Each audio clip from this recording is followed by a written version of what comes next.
True or false? You can get pregnant if you have sex on your period.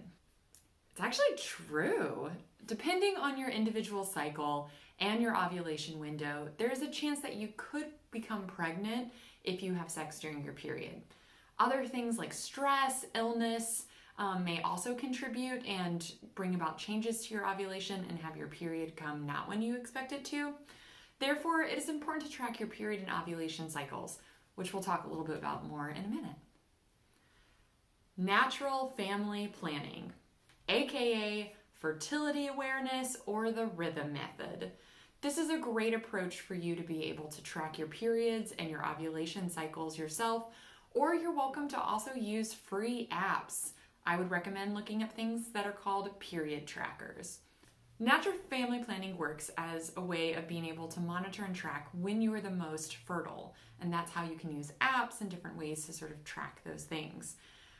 What you would do is use a form of protection during your most fertile window, so the week that you are fertile. That would be using condoms, abstinence, the pull-out method, Plan B, etc. And then that's usually for about a 1 week window, and then the other 3 weeks of that month, you are either leading up to ovulation or getting ready and having your period. What's great about natural family planning is that you don't need to visit a doctor. You literally are just sort of checking in with your own body. You will need to, if you're doing it without an app or even with some apps, you will track your temperature daily. We call this your basal body temperature. And that's a way of sort of monitoring when you're closer to your ovulation window, which tends to be when your body temperature will increase.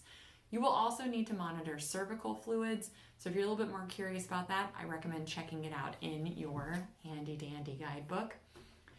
Tracking your ovulation is actually really safe to be used immediately postpartum and while breastfeeding because, again, it doesn't involve any hormones or any intervention outside of monitoring and tracking your own body's regular cycles and flows on a daily basis, but knowing how they work in a monthly way.